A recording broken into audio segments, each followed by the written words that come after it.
di sini bareng Warung Sobat.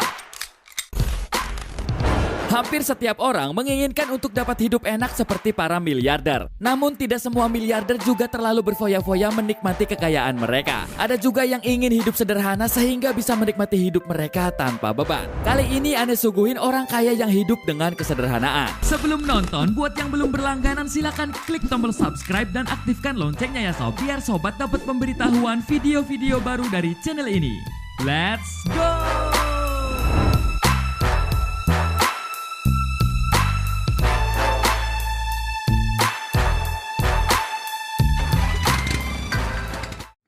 6. Hittard Dhulakia. Hittard Dhulakia adalah anak dari seorang miliarder asal India yang dipaksa merantau jauh ke kota kecil di pedalaman bernama Hyderabad. Sama kayak Santoso sob, anak rantau. Iya dong, gue merantau di Indonesia karena ceweknya wahai. Cewek terus. Nah, saat dirinya baru menyelesaikan pendidikan tingginya dari salah satu universitas di Amerika pada tahun 2017, dia disuruh keluar rumah oleh orang tuanya untuk merantau hanya dengan berbekal uang 500 rupiah sob, atau sekitar 105.000 rupiah.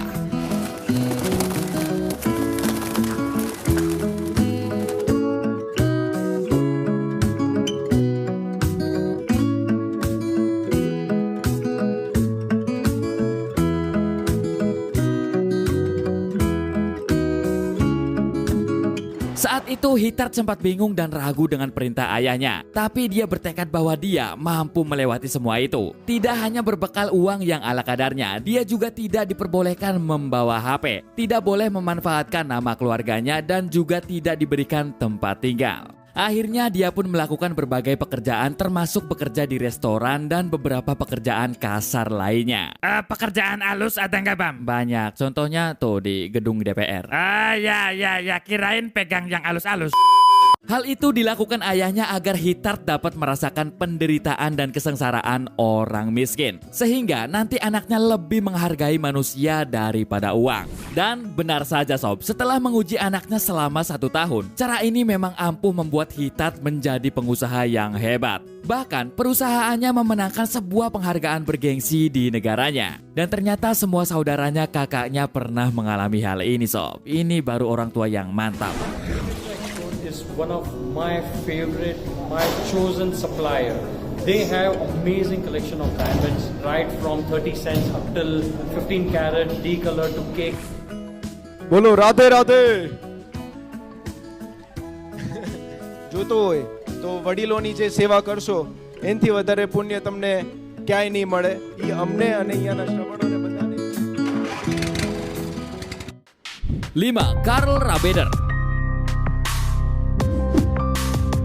Pada Februari tahun 2010, seorang jutawan asal Austria bernama Karl Rabeder menjual seluruh asetnya termasuk rumah mewah, mobil, dan beberapa aset lainnya yang bernilai 1 juta pound sterling atau sekitar 18 miliar rupiah sob. Nah, nantinya uang hasil penjualan aset tersebut akan disumbangkan ke badan amal yang ia dirikan di Amerika Tengah dan Amerika Latin dengan nama My Microcredit.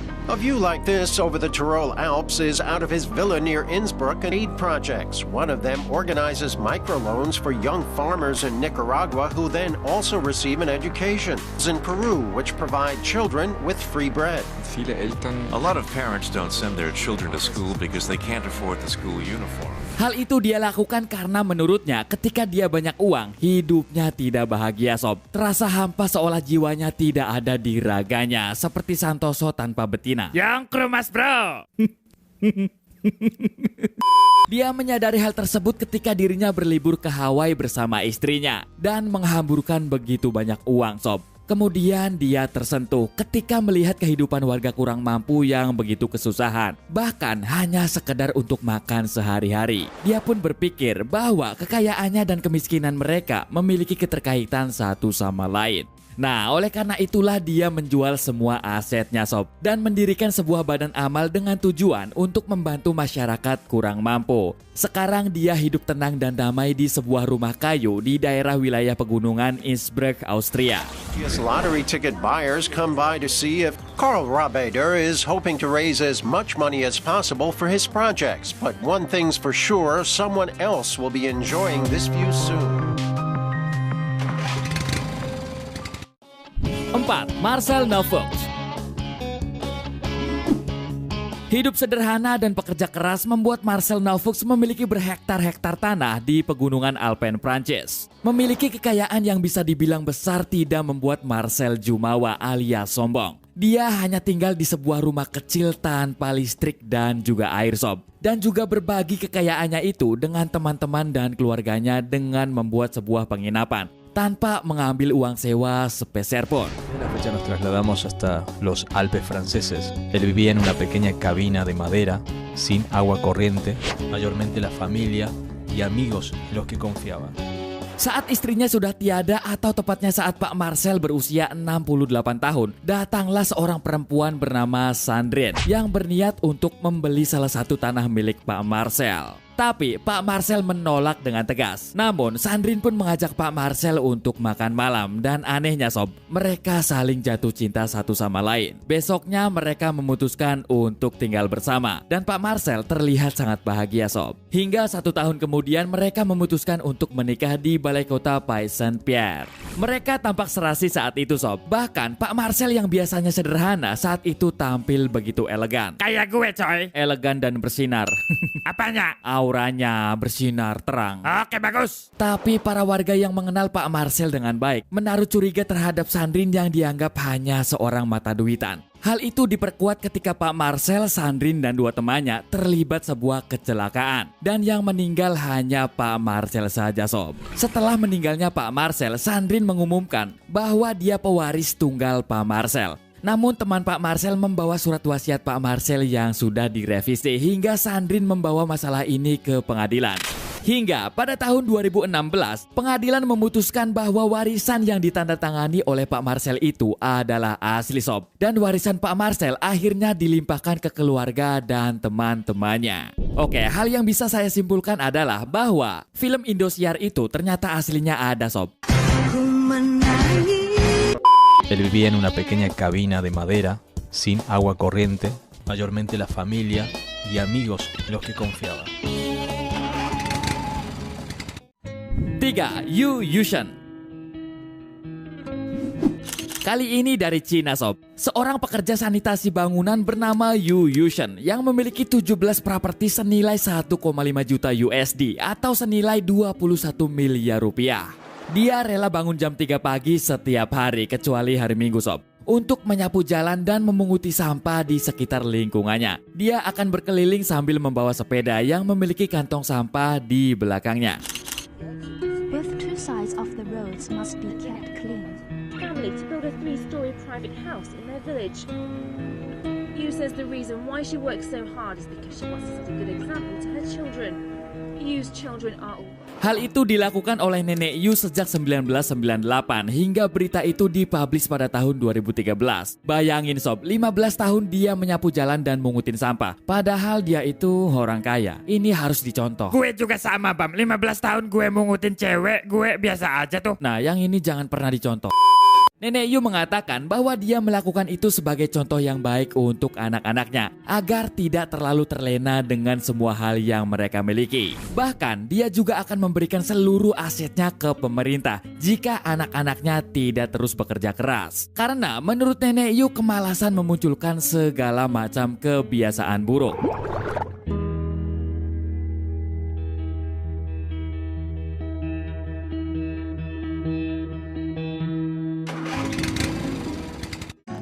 Dua, Xiong Honlong. Nah, yang ini juga masih dari Cina sob dan mirip-mirip lah. Mungkin tidak ada yang menyangka bahwa lelaki yang sedang mengambil sampah itu adalah seorang miliarder asal Cina bernama Xiong Honlong yang memiliki 3 perusahaan sekaligus. Dia memunguti sampah di sekitar wilayah rumahnya yang berada di Yuanyang, Cina.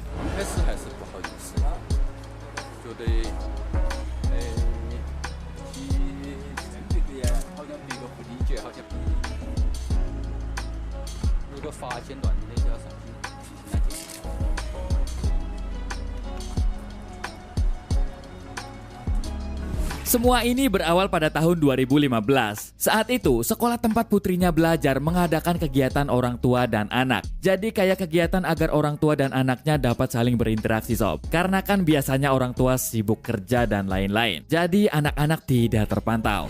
Nah, keluarga Pak Xiong memilih untuk mengambil sampah di pantai. Sejak saat itulah Pak Xiong sadar bahwa begitu banyak sampah yang dibuang sembarangan. Akhirnya dia bertekad untuk mengambil sampah-sampah di lingkungan rumahnya. Bahkan dia tak segan-segan memarahi warga yang membuang sampah sembarangan. Dia juga mendatangi beberapa pedagang kaki lima dan minimarket untuk memberitahukan para pelanggan agar tidak membuang sampah sembarangan.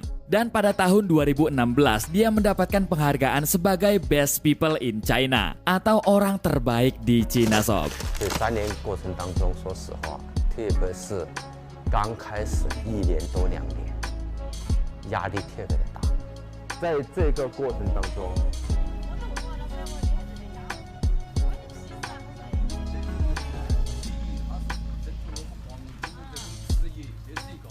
我也不是什么亿万富翁不亿万富翁的，我只是一个义务捡垃圾来传递一份正能量。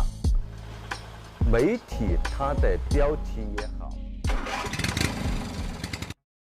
1. Sadio Mane. Ada cowok yang gak tahu Sadio Mane? Kalau gak tahu berarti gak pernah PS atau main futsal. Pesepak bola asal Senegal ini merupakan salah satu bintang di klub Liverpool, Inggris, temannya Mohamed Salah. Nah, dalam kontrak barunya dengan Liverpool, Sadio Mane mendapatkan gaji dari Liverpool sebanyak 3,6 miliar rupiah hanya dalam seminggu. Nah, alih-alih hidup dalam kemewahan, Sadio Mane lebih memilih hidup sederhana. Bahkan dia tidak melupakan desa Bambali, tempat dirinya berjuang menjadi pesepak bola internasional.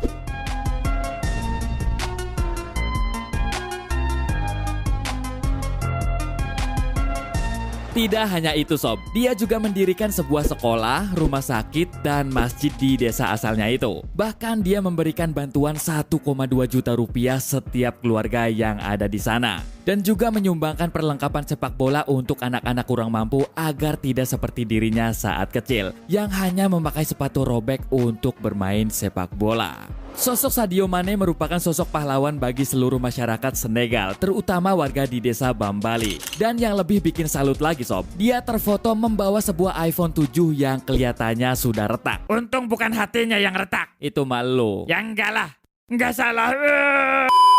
Nah, ketika dikonfirmasi, dia seperti ngomong kayak gini sob. Mengapa saya ingin 10 mobil Ferrari atau 20 jam tangan berlian atau bahkan 2 pesawat? Apa yang akan dilakukan benda-benda ini bagi saya dan dunia? Saya membangun sekolah, stadion, kami menyediakan pakaian, sepatu, makanan untuk orang-orang yang sangat miskin. Saya tidak memiliki pendidikan dan banyak hal lainnya, tetapi hari ini dengan apa yang saya peroleh berkat sepak bola, saya dapat membantu orang-orang. Dan ternyata sob, ayah dari Sadio Mane adalah seorang imam masjid.